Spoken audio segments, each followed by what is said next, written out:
कोटि कोटि प्रणाम। हर जग जनी बड़मा के श्री चरणों में कोटि कोटि प्रणाम। परम पूजनीय वड़दा के श्री चरणों में कोटि कोटि प्रणाम।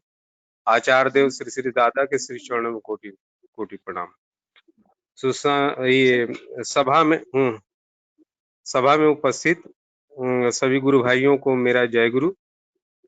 ठाकुर जी की ये वाणी है कि अहंकार ही हमारे जीवन का जो है मूलभूत हो और यही हमारे जीवन का आनंद का स्रोत हो।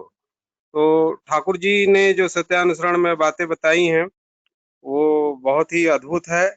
सत्यानुसरण अपने आप में एक महान ग्रंथ है जिसको ठाकुर ने स्वयं अपने जीवन काल में लिखा था। तो जीवन में जो मनुष्य है, जीवन है उसका, जैसे जैसे वो बढ़ता है, सीखता है, तो कहीं न कहीं उसके जीवन में अहंकार भी आता है और अहंकार के चलते बहुत सारे जो निर्णय उसके हैं वो तीव्र और उग्र होते हैं और उद्देश्य को मिलते भी हैं। लेकिन देखा जाता है कि उस अहंकार की पूर्ति के बाद फिर एक नया अहंकार जन्म लेता है। इस तरह अनंत अहंकार की धाराएं बनी रहती है।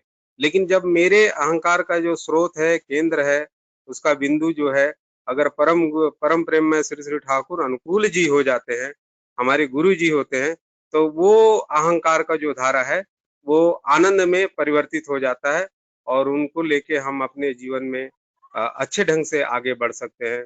हर काम में, कहने का मतलब है कि रहन में, सहन में, शिक्षा में, दीक्षा में ठाकुर जी विस्तार पाते हैं।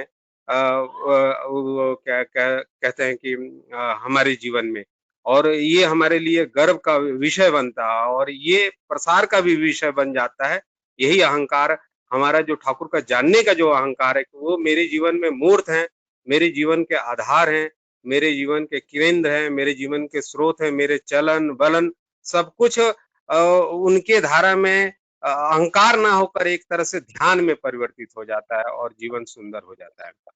तो जीवन में जो मैंने सत्यानुसरण पढ़ के जितना भी मतलब समझा, वो यही बोध हुआ कि ठाकुर सत्यानुसरण के माध्यम से बातें करते हैं और उनको लेके हम सभी को चलना चाहिए। और हम भी उपस्थित हैं। ठाकुर जी हो। इसी के साथ जय गुरु दादा। मैं आमंत्रण कर रहा हूँ 3 मिनट में अपनी बात रखने के लिए हमारे बीच इस समय श्रद्धेय ब्रिजेश कुमार मिश्रा दा है। ब्रिजेश दा, आप एडिशनल डिस्ट्रिक्ट जज है यूपी सरकार में। हाँ दादा, जय गुरु। जय गुरु। और